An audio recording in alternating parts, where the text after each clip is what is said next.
ക്ലാസ്സിലെ science text book CBSE 6th സ്റ്റാൻഡേർഡിലെ science text ബുക്കിലെ 4ാമത്തെ ചാപ്റ്ററാണ് ഡിസ്കസ് ചെയ്യാൻ പോകുന്നത്. നമ്മുടെ ചാപ്റ്ററിൻ്റെ നെയിം എക്സ്പ്ലോറിംഗ് മാഗ്നറ്റ്സ് ആണ്. അപ്പോൾ നമുക്ക് ഈ ഒരു പേരിൽ നിന്ന് തന്നെ മനസ്സിലാവും എന്തിനെക്കുറിച്ചാണ് ഈ ഒരു ചാപ്റ്ററിൽ ഡിസ്കസ് ചെയ്യാൻ പോകുന്നത് എന്നുള്ള കാര്യം. അപ്പം എക്സ്പ്ലോറിംഗ് മാഗ്നറ്റ്സ് എന്നാണ് നമ്മുടെ ചാപ്റ്ററിൻ്റെ പേര്. അപ്പോൾ എന്തിനെക്കുറിച്ചായിരിക്കും നമ്മൾ ഈ ഒരു ചാപ്റ്ററിൽ ഡിസ്കസ് ചെയ്യാൻ പോകുന്നുണ്ടാവുക? അതെ, മാഗ്നറ്റ്സിനെ കുറിച്ചിട്ടാണ് നമ്മൾ ഈ ഒരു ചാപ്റ്ററിൽ ഡിസ്കസ് ചെയ്യാൻ പോകുന്നത്. എന്താണ് മാഗ്നറ്റ്? നമുക്കറിയാവുന്ന ഒരു മാഗ്നറ്റ് എന്ന് പറഞ്ഞു കഴിഞ്ഞാൽ എന്താണ്? അതായത് നമ്മൾ മലയാളത്തിൽ കാന്തം എന്നാണ് മാഗ്നറ്റ്സിനെ പറയാറുള്ളത്.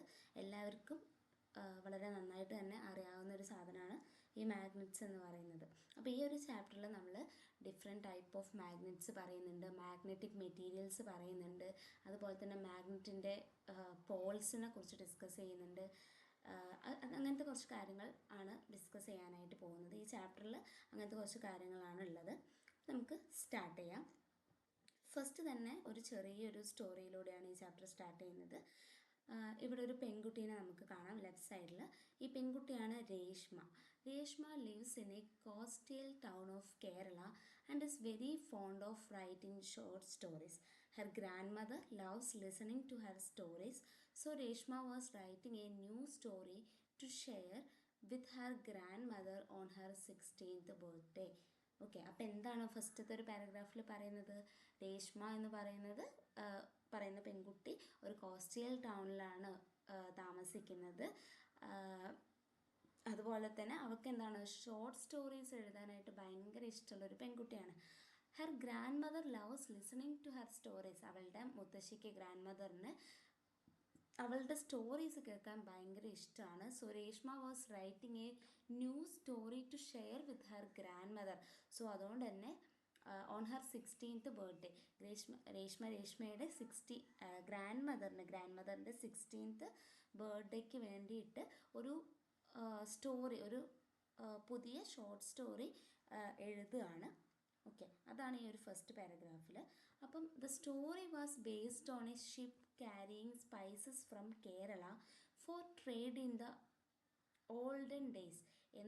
എന്തിനെ ബേസ് ചെയ്തിട്ടാണ് സ്റ്റോറി ഉള്ളത്? ഷിപ്പിനെ. എന്ത് ഷിപ്പാണ്? Ship carrying spices from Kerala. കേരളത്തിൽ നിന്ന് സ്പൈസസ് കൊണ്ടുപോകുന്ന ഷിപ്പിനെ കുറിച്ചുള്ള ഒരു സ്റ്റോറിയാണ്. ഇപ്പോൾ Reshma was aware that in those days the sailors used stars to find direction at night. അപ്പം രേഷ്മയ്ക്ക് അറിയാവുന്ന ഒരു കാര്യം എന്താണെന്ന് വെച്ച് കഴിഞ്ഞാൽ, പണ്ട് കാലത്ത് ഡയറക്ഷൻസ്, രാത്രി കാലങ്ങളിൽ ഡയറക്ഷൻസ് ഫൈൻഡ് ചെയ്യാനും വേണ്ടിയിട്ട് ഈ സെയിലേഴ്സ്, നാവികന്മാർ എന്തായിരുന്നു, സ്റ്റാർസിൻ്റെ ബേസിസിലായിരുന്നു ഡയറക്ഷൻ കണ്ടുപിടിച്ചിട്ടുണ്ടായിരുന്നത്. ബട്ട് ഇൻ ഹെർ സ്റ്റോറി, പക്ഷെ അവളുടെ സ്റ്റോറിയിൽ എങ്ങനെയാണ്, a situation arose where in the sailors got caught in a storm with an overcast sky and the stars were not visible. അതായത് സ്കൈയും സ്റ്റാർസും ഒന്നും വിസിബിൾ അല്ലാത്ത ഒരു സമയത്ത്. ഓക്കെ, ഇപ്പോൾ Reshma could not take her story forward as she could not think of a way for sailors to find directions. She searched for information on the internet and her school library. She learned that the travelers used a device known as a magnetic compass. For എന്തിനു വേണ്ടിയിട്ടാണ് magnetic compass? For finding directions. ഇപ്പം നമ്മൾ പറഞ്ഞു, ഈ സ്റ്റോറിയിൽ പറയുന്ന പണ്ട് കാലത്ത് directions find ചെയ്യാൻ വേണ്ടിയിട്ട് സ്കൈസും അതുപോലെ സ്റ്റാർസും സ്റ്റാർസിനെ യൂസ് ചെയ്തിട്ട് കണ്ടു എന്ന് പറഞ്ഞു. പക്ഷേ ഇപ്പം സ്കൈസും സ്റ്റാർസും വിസിബിൾ അല്ലാത്തൊരു സമയത്താണെങ്കിൽ എന്തായിരുന്നു ചെയ്തിട്ടുണ്ടാവുക എന്ന് രേഷ്മ എന്ത് ചെയ്തു?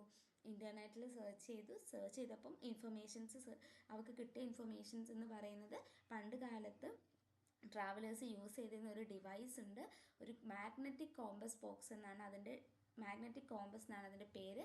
അതെന്തിനു വേണ്ടിയിട്ടാണ്? For finding direction. ഇവിടെ ലെഫ്റ്റ് സൈഡിൽ ഒരു പിക്ചർ കാണാം.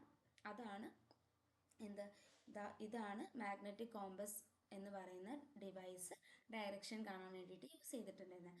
But Reshma had seen pencil boxes and purses which had magnet to keep them closed. A writing board in her school also had a duster with a magnet, but she had never looked at those carefully. She now become curious to learn more about magnets and magnetic compass. അപ്പം ഇനി എന്താണ്, she now become curious to learn more about മാഗ്നറ്റ്സിനെയും magnetic കോമ്പസസിനെയും കുറിച്ച് അവൾക്ക് കൂടുതലായിട്ട് അറിയാനുള്ള curiosity കാരണം. ഓക്കെ, അതാണ് ഇനി നമ്മൾ നെക്സ്റ്റ് ഒരു ചെറിയൊരു എക്സസൈസ് പോലെയൊക്കെ നമുക്ക് വേണമെങ്കിൽ പറയാം. ഇപ്പം ഇവിടെ തന്നിട്ടുള്ളൊരു figure 4.1 some common items that have magnet attached to them. അപ്പം ഇവിടെ നമുക്ക് കുറച്ച് എന്ത് തന്നിട്ടുണ്ട്, കുറച്ച് ഐറ്റംസ് തന്നിട്ടുണ്ട്. ഫസ്റ്റത്തെ ഐറ്റം എന്താണ്, ഒരു ബോക്സിൻ്റെ അകത്ത് എന്തോ ഒരു ഇരുമ്പ് പോലത്തെ ആണി പോലത്തെ എന്തോ ഒരു വസ്തുവാണ് ഇട്ടിട്ടുള്ളത്. അപ്പം നമുക്കത് നോക്കിയാൽ തന്നെ മനസ്സിലാവും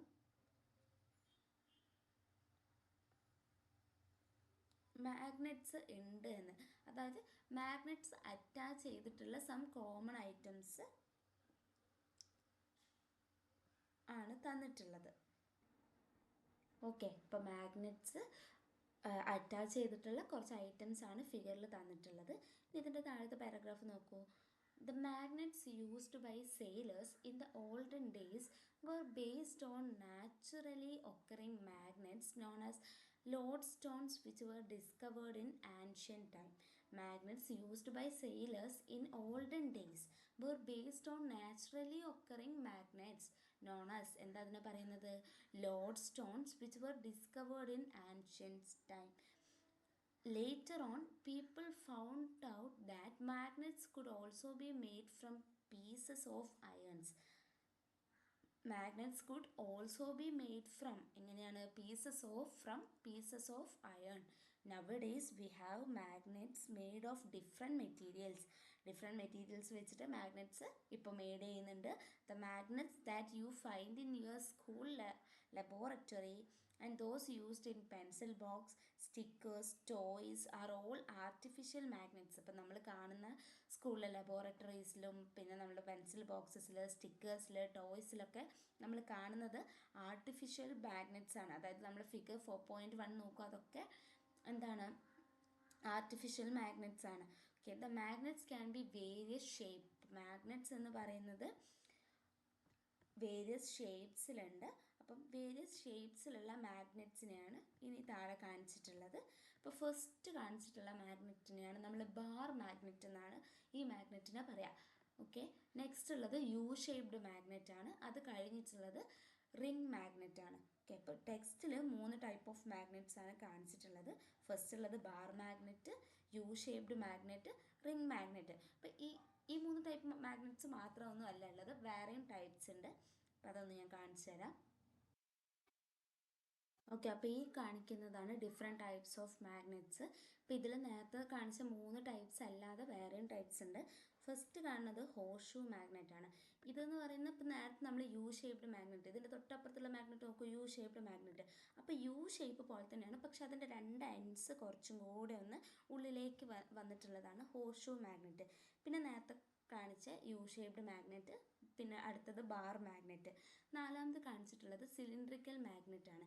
സിലിണ്ട്രിക്കൽ മാഗ്നറ്റ് എന്ന് പറയുന്നത് ബാർ മാഗ്നറ്റിൻ്റെ പോലെയാണോ, അതായത് അത് നോക്കിയാൽ മേലെയും താഴെയും എന്താ ഒരു റൗണ്ട് ഷേപ്പ് കണ്ടോ, അതായത് ഒരു സിലിണ്ട്രിക്കൽ ഷേപ്പിലുള്ള മാഗ്നറ്റ് ആണ്. ഓക്കെ, നെക്സ്റ്റ് നീഡിൽ മാഗ്നറ്റ് ആണ് അടുത്തത്, 5ാമത് കാണിച്ചിട്ടുള്ള. ഇനി താഴെ ഫസ്റ്റ് കാണിച്ചിട്ടുള്ളത് സർക്കുലാർ ഷേപ്പിലുള്ള സർക്കുലാർ മാഗ്നറ്റ്.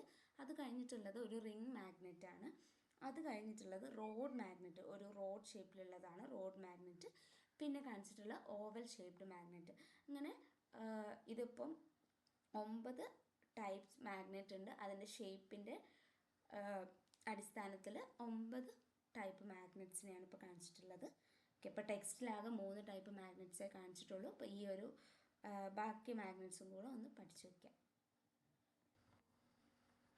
ഓക്കെ, അപ്പോൾ അത്രയും കാര്യങ്ങളാണ് ഷേപ്പിനെ കുറിച്ച് പഠിക്കാനുള്ളത്. ഇത്രയും ഷേപ്പ് ഒന്ന് പഠിച്ചു വയ്ക്കുക. ഇനി അടുത്തത് magnetic and non magnetic materials. അപ്പം എന്താണ് ഒരു മാഗ്നറ്റിക് മെറ്റീരിയൽ, എന്താണ് ഒരു നോൺ മാഗ്നറ്റിക് മെറ്റീരിയൽ എന്നുള്ള കാര്യമാണ് ഈ ഒരു പോർഷനിൽ ഡിസ്കസ് ചെയ്യുന്നത്. അപ്പോൾ അതിന് വേണ്ടിയിട്ട് ചെറിയൊരു ആക്ടിവിറ്റി ഇവിടെ കാണിച്ചിട്ടുണ്ട്. ഓക്കെ, ആ ആക്ടിവിറ്റി ഞാൻ വായിച്ചു തരാം. എന്താണെന്ന് വെച്ച് കഴിഞ്ഞാൽ Collect a few objects made of different materials and also a magnet. Different materials കൊണ്ടുണ്ടാക്കിയിട്ടുള്ള ഒബ്ജക്ട്സ് കളക്ട് ചെയ്യുക. അതുപോലെ തന്നെ നമുക്കൊരു മാഗ്നറ്റ് ആവശ്യമുണ്ട്. എന്നിട്ട് ആദ്യം ചെയ്യേണ്ടത് നമ്മൾ പ്രെഡിക്റ്റ് ചെയ്യുക which of the object will stick to the magnet. ഏതൊക്കെ നമ്മൾ കളക്ട് ചെയ്ത ഒബ്ജക്ട്സിൽ ഏതൊക്കെ ആയിരിക്കും മാഗ്നറ്റുമായിട്ട് സ്റ്റിക്ക് ചെയ്യുക എന്നുള്ള സംഭവം നമ്മൾ ആദ്യം പ്രെഡിക്റ്റ് ചെയ്യുന്നു. എന്നിട്ട് നമ്മൾ പ്രെഡിക്ഷൻ എന്ത് ചെയ്യുക, ഇവിടെ താഴെ ഒരു ബോക്സ് തന്നിട്ടുണ്ട്, ആ ബോക്സിൽ നമ്മൾ പ്രെഡിക്ഷൻ നോട്ട് ചെയ്യുക. പിന്നെ അടുത്ത സ്റ്റെപ്പ് ചെയ്യേണ്ടത് എന്താണ്, നമ്മുടെ കയ്യിലൊരു മാഗ്നറ്റ് ഉണ്ട്, ആ മാഗ്നറ്റ് വെച്ചിട്ട് നമ്മൾ എന്ത് ചെയ്യുക, ശരിക്കും അത് എക്സ്പെരിമെൻറ്റ് ചെയ്ത് നോക്കുക. അതായത് മാഗ്നറ്റ് നമ്മുടെ ഒബ്ജക്റ്റിൻ്റെ അടുത്ത് വന്നിട്ട് കൊണ്ടുവന്ന് നോക്കുമ്പോൾ അത് സ്റ്റിക്ക് ചെയ്യുന്നുണ്ടോ ഇല്ലേന്ന് ശരിക്കും അതൊന്ന് എക്സ്പെരിമെൻ്റ് ചെയ്ത് നോക്കുക. അപ്പം നമുക്ക് എന്താണോ നമ്മുടെ ഒബ്സർവേഷൻ എന്നുള്ള കാര്യം അടുത്ത ടേബിളിൽ നോട്ട് ചെയ്യണം. ഓക്കെ, അതായത് ആദ്യം നമ്മൾ ചെയ്യേണ്ടത്, ഇപ്പം ഇവിടെ ഒരു എക്സസൈസ് ചെയ്യാനായിട്ട് നിങ്ങൾക്ക് കുറച്ച് മെറ്റീരിയൽസ് തന്നിട്ടുണ്ട്. ഒരു വുഡൻ്റെ ഒരു ചെറിയൊരു വുഡൻ്റെ ഒരു സ്ക്വയർ ഷേപ്പിലുള്ളൊരു കഷ്ണമുണ്ട്. പിന്നെ അടുത്തത് ഒരു ആണി തന്നിട്ടുണ്ട്. പിന്നെ അടുത്തത് എന്തോ ഒരു മെറ്റീരിയലാണ്, ഒരു പ്ലാസ്റ്റിക് പോലത്തെ എന്തോ ഒരു മെറ്റീരിയൽ. പിന്നെ തന്നിട്ടുള്ളതും ഒരു ഇത് പ്ലാസ്റ്റിക്കിൻ്റെ നമ്മൾ ബൈൻഡ് ചെയ്യുന്ന സംഭവമെന്നാണ് എനിക്ക് തോന്നുന്നത്. പിന്നെ ഒരു വയറുണ്ട്. അതുപോലെ തന്നെ നെക്സ്റ്റ് ഒരു കീ തന്നിട്ടുണ്ട്, ഒരു ഷാർപ്നർ. പിന്നെ അടുത്തതും ഒരു സ്റ്റീൽ കൊണ്ട് ഉണ്ടാക്കിയൊരു മെറ്റീരിയലാണ്. പിന്നെ അടുത്തത് മാച്ച് ബോക്സ്, താഴെ ഒരു പെന്നുണ്ട്, ഗ്ലാസ് ഉണ്ട്, സിസേഴ്സ് ഉണ്ട്. പിന്നെ നമ്മളുടെ മെഴുകുതിരിയാണ് ഈ കാണിച്ചിട്ടുള്ളത്. പിന്നെ ഇത് വുഡ് കൊണ്ട് ഉണ്ടാക്കിയിട്ടുള്ളൊരു സ്കെയിലാണ്.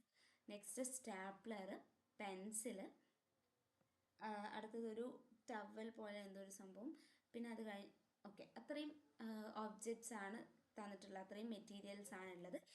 ഇത്രയും മെറ്റീരിയൽസിനെ നമ്മൾ എന്ത് ചെയ്യുക, അത് എന്ത് മെറ്റീരിയൽ കൊണ്ടാണ്, ഈ ഒരു ബോക്സ് കണ്ടോ, ഈ ഒരു ടാബുലർ കോളം ഫില്ല് ചെയ്യണം. അതായത് ഓരോ ഒബ്ജക്റ്റ് എഴുതുക, ആ ഒബ്ജക്റ്റ് എന്ത് മെറ്റീരിയൽ വെച്ചിട്ടാണ്, പ്ലാസ്റ്റിക് വെച്ചിട്ടാണോ, വുഡ് വെച്ചിട്ടാണോ, ഗ്ലാസ് വെച്ചിട്ടാണോ, അതോ അയൺ വെച്ചിട്ടാണോ, അതോ വേറെ എന്തെങ്കിലും മെറ്റീരിയൽ വെച്ചിട്ടാണോ ആ ഒബ്ജക്റ്റ് ഉണ്ടാക്കിയിട്ടുള്ളത് എന്നുള്ള കാര്യമാണ് സെക്കൻഡ് കോളത്തിൽ എഴുതേണ്ടത്. തേർഡ് കോളം എന്ന് പറഞ്ഞു കഴിഞ്ഞാൽ നമ്മളുടെ പ്രെഡിക്ഷൻ, നമുക്ക് ആ ഒരു ഒബ്ജക്റ്റ് കാണുമ്പോൾ അത് മാഗ്നറ്റുമായിട്ട് സ്റ്റിക്ക് ചെയ്യുമെന്നാണോ തോന്നുന്നത്, യെസ് ആണോ നോ ആണോ എന്നുള്ളതാണ് നമ്മൾ അടുത്ത പ്രെഡിക്ഷനിൽ എഴുതേണ്ടത്. അതിൻ്റെ ഒബ്സർവേഷൻ എന്ന് പറയുമ്പോൾ നമ്മൾ ശരിക്കും ഈ മാഗ്നറ്റുമായിട്ട് ആ ഒബ്ജക്റ്റിൻ്റെ അടുത്തേക്ക് വെക്കുമ്പോൾ അതിൽ സ്റ്റിക്ക് ചെയ്യുന്നുണ്ടോ ഇല്ലേ എന്നുള്ളത് നമ്മൾ എക്സ്പെരിമെൻ്റ് ചെയ്ത് നോക്കിയിട്ട് നമ്മൾ ഒബ്സർവ് ചെയ്ത കാര്യം വേണം ഒബ്സർവേഷനിൽ എഴുതാൻ. അങ്ങനെ ഈ മേലെ തന്നിട്ടുള്ള ഇതിപ്പോൾ എത്ര എണ്ണം തന്നിട്ടുണ്ട്, 2, 4, 6, 8, 10, 12, 14, 16, 17 ഒബ്ജക്ട്സിൻ്റെയും ഈ 4 കോളംസും ഫില്ല് ചെയ്യണം. ഇപ്പം ടെക്സ്റ്റിൽ ഇപ്പോൾ ഇവിടെ തന്നിട്ടുണ്ട് പെൻസിൽ ഒരു മെറ്റീരിയലാണ്, അല്ല ഫസ്റ്റ് ഒരു ഒബ്ജക്റ്റ് പെൻസിലാണ്. പെൻസിൽ എന്ന് പറയുമ്പം ഇവിടെ പെൻസിൽ ഉണ്ടല്ലേ, ഇതാ പെൻസിൽ. ഈ പെൻസിൽ എന്ത് വെച്ചിട്ടാണ് ഉണ്ടാക്കിയിട്ടുള്ളത്, വുഡ് വെച്ചിട്ടാണ് ഉണ്ടാക്കിയിട്ടുള്ളത്. അപ്പം ആ മെറ്റീരിയൽ ഇവിടെ എഴുതി വുഡാണ്. അപ്പോൾ പെൻസിൽ നമ്മൾ നോക്കുമ്പോൾ, ഇപ്പം ഞാൻ എൻ്റെ ഒരു പ്രഡിക്ഷൻ പറയാം, പെൻസിൽ നമ്മൾ നോക്കുമ്പോൾ നമുക്ക് എന്തായിട്ടാണ് തോന്നുന്നത്, അത് വുഡ് കൊണ്ടാണ് ഉണ്ടാക്കിയത്. അതൊരു മാഗ്നറ്റ് അതിൻ്റെ അടുത്ത് കൊണ്ടുപോയി വെച്ചാൽ അതിൽ സ്റ്റിക്ക് ചെയ്യോ ഇല്ലയോ, അതൊരു എൻ്റെ പ്രഡിക്ഷൻ എന്ന് പറയുന്നത് അത് സ്റ്റിക്ക് ചെയ്യില്ല എന്നാണ്. ഓക്കെ, അപ്പം ഞാനത് ഒബ്സർവ് ചെയ്യണം, എനിക്കത് ഒബ്സർവ് ചെയ്യണം. ഒബ്സർവ് ചെയ്യാൻ വേണ്ടി ഞാൻ മാഗ്നറ്റുമായിട്ട് പെൻസിലിൻ്റെ അടുത്ത് കൊണ്ടുപോയി വെക്കുന്ന സമയത്ത് ഈ പെൻസിൽ എൻ്റെ മാഗ്നറ്റിൽ ഒട്ടിപ്പിടിക്കുന്നില്ല. അപ്പം അതിൻ്റെ അർത്ഥം എന്താ, അതിൻ്റെ അർത്ഥം അതൊരു മാഗ്നറ്റായിട്ട് സ്റ്റിക്ക് ചെയ്യുന്നില്ല. അപ്പം ഞാൻ ഒബ്സർവ് ചെയ്തത് എന്താണ്, ഒബ്സർവേഷനിൽ എന്താ എഴുതേണ്ടി വരിക, നോ എന്നല്ലാണ് എഴുതേണ്ടി വരിക. അപ്പോൾ എൻ്റെ പ്രഡിക്ഷനും ഒബ്സർവേഷനും സെയിം ആണ്. ഓക്കെ, ഇനി രണ്ടാമത് ഇവിടെ കൊടുത്തിട്ടുള്ള ഇറേസറാണ്. ഇറേസർ എന്ന് പറയുന്നത് എന്ത് മെറ്റീരിയൽ വെച്ചിട്ടാണ് ഉണ്ടാക്കുന്നത്, റബ്ബർ മെറ്റീരിയൽ വെച്ചിട്ടാണ് ഇറേസർ മെയ്ഡ് ചെയ്യുന്നത്.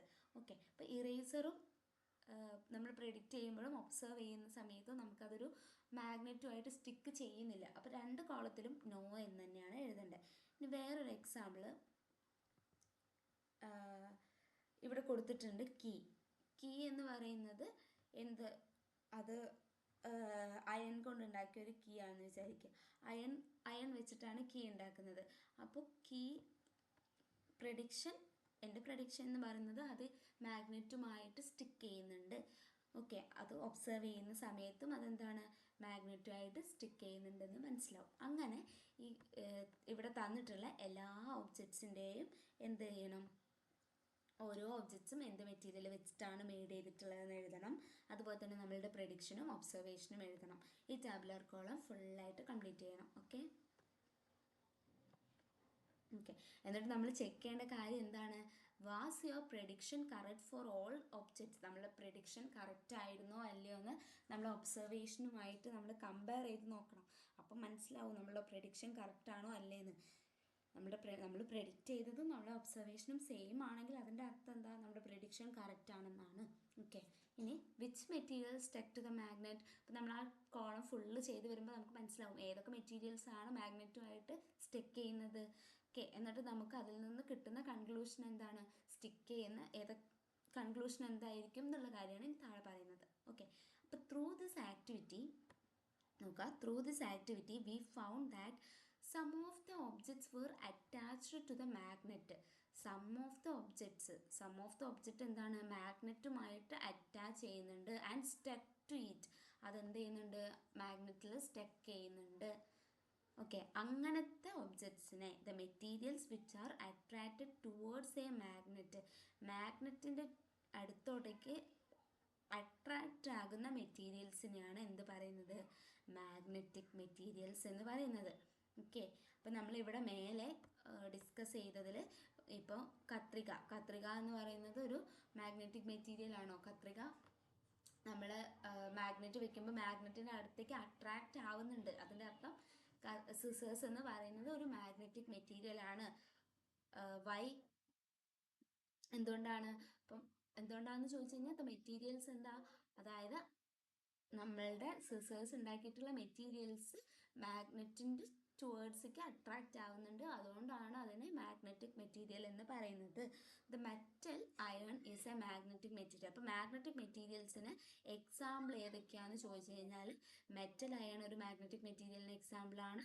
നിക്കൽ മാഗ്നറ്റിക് മെറ്റീരിയലിന് എക്സാമ്പിളാണ്. അതുപോലെ തന്നെ കൊബാൾട്ട് എന്ന് പറയുന്നത് മാഗ്നറ്റിക് മെറ്റീരിയലിന് എക്സാമ്പിളാണ്. Are other metals that are also magnetic. Okay. Some of their combinations with other metals are also attracted towards magnet. The materials which are not attracted towards a magnet. ഒരു മാഗ്നറ്റിൻ്റെ അടുത്തേക്ക് attract ചെയ്യാത്ത മെറ്റീരിയൽസിനെയാണ് എന്ത് പറയുക, non magnetic materials എന്ന് പറയുന്നത്. എന്താണ്, ഒരു മെറ്റീരിയൽ അത് മാഗ്നറ്റിൻ്റെ അടുത്തേക്ക് അട്രാക്റ്റ് ചെയ്യാത്ത മെറ്റീരിയൽസിനാണ് നമ്മൾ നോൺ മാഗ്നറ്റിക് മെറ്റീരിയൽ എന്ന് പറയുന്നത്. നോൺ മാഗ്നറ്റിക് മെറ്റീരിയലിന് എക്സാമ്പിൾ ഏതൊക്കെയായിരിക്കാം? ഗ്ലാസ് ഒരു നോൺ മാഗ്നറ്റിക് മെറ്റീരിയൽ ആണ്. ഗ്ലാസ് നമ്മൾ മാഗ്നറ്റിൻ്റെ അടുത്ത് വെച്ചാൽ അതിൽ സ്റ്റിക്ക് ചെയ്യുന്നുണ്ടോ, അട്രാക്റ്റ് ചെയ്യുന്നുണ്ടോ? ഇല്ല. സോ ഗ്ലാസ് ഒരു നോൺ മാഗ്നറ്റിക് മെറ്റീരിയൽ ആണ്. വേറൊരു നോൺ മാഗ്നറ്റിക് മെറ്റീരിയലിന് എക്സാമ്പിൾ ചോദിച്ചാൽ ഏതാ പറയാ? വുഡ് പറയാം. വുഡ് ഒരു മാഗ്നറ്റിക് മെറ്റീരിയൽ ആണോ? വുഡ് നമ്മൾ മാഗ്നറ്റിൻ്റെ അടുത്തേക്ക് വെച്ച് കഴിഞ്ഞാൽ വുഡ് എന്ത് ചെയ്യും, അതുമായിട്ട് അട്രാക്റ്റ് ചെയ്യുന്നില്ല, അത് നോട്ട് അട്രാക്റ്റഡ് ആണ്. അപ്പോൾ അതിനർത്ഥം എന്താ, വുഡ് എന്ന് പറയുന്നതും ഒരു നോൺ മാഗ്നറ്റിക് മെറ്റീരിയൽ ആണ്. ഓക്കെ. അപ്പം മാഗ്നറ്റിക് മെറ്റീരിയൽ എന്ന് പറഞ്ഞു കഴിഞ്ഞാൽ എന്താ, ഒരു മെറ്റീരിയൽ അത് മാഗ്നറ്റിലേക്ക് അട്രാക്റ്റ് ചെയ്യുക, അതിൽ സ്റ്റക്ക് ചെയ്യുന്നുണ്ടെങ്കിൽ അത്തരം മെറ്റീരിയൽസിനെയാണ് നമ്മൾ മാഗ്നറ്റിക് മെറ്റീരിയൽസ് എന്ന് പറയുക. മാഗ്നറ്റിക് മെറ്റീരിയൽസിന് എക്സാമ്പിളാണ് മെറ്റൽ അയൺ, നിക്കൽ, കൊബാൾട്ട്. ഇനി ഒരു നോൺ മാഗ്നറ്റിക് മെറ്റീരിയൽ എന്താണെന്ന് ചോദിച്ചാൽ എന്താണ്, ഒരു മെറ്റീരിയൽ അത് മാഗ്നറ്റിൻ്റെ അടുത്തേക്ക് വെക്കുമ്പം അത് നോട്ട് അട്രാക്റ്റഡ് ആണ്, മാഗ്നറ്റിൻ്റെ അടുത്തേക്ക് വരുന്നില്ല. അങ്ങനെയുള്ള മെറ്റീരിയൽസിനെയാണ് നമ്മൾ നോൺ മാഗ്നറ്റിക് മെറ്റീരിയൽസ് എന്ന് പറയുക. അതിന് എക്സാമ്പിളാണ് ഗ്ലാസ്, വുഡ്. ഓക്കെ. നമ്മൾ മേലെ ഫില്ല് ചെയ്ത ആ ടേബിൾ കാണുമ്പോൾ നമുക്ക് മനസ്സിലാകും ഏതൊക്കെയാണ് മാഗ്നറ്റിക് മെറ്റീരിയൽ, ഏതൊക്കെയാണ് നോൺ മാഗ്നറ്റിക് മെറ്റീരിയൽ എന്നുള്ള കാര്യം. ഓക്കെ. നമ്മൾ മേലെ ഡിസ്കസ് ചെയ്ത ടേബിളിലും സെയിം കാര്യം തന്നെയാണ് പറഞ്ഞിട്ടുണ്ടായിരുന്നത്. ഓക്കെ ആണല്ലോ.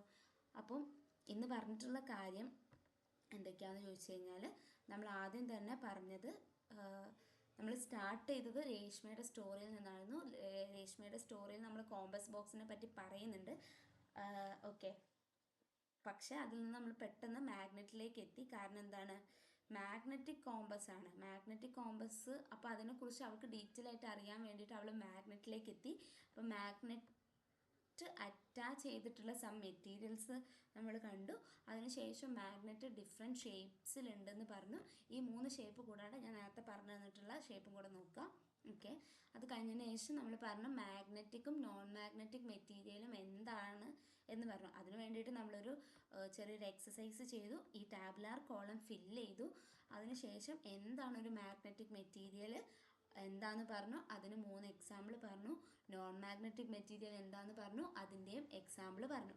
ഇത്രയും കാര്യങ്ങളാണ് ഇന്ന് പറഞ്ഞിട്ടുള്ളത്. വളരെ ചെറിയൊരു ടോപ്പിക്കാണ്, വളരെ നല്ല ഈസി ആയിട്ട് മനസ്സിലാവുന്ന ടോപ്പിക്കാണ്. ഓക്കെ, അപ്പോൾ എല്ലാവർക്കും മനസ്സിലായി എന്ന് വിചാരിക്കുന്നു. Thank you.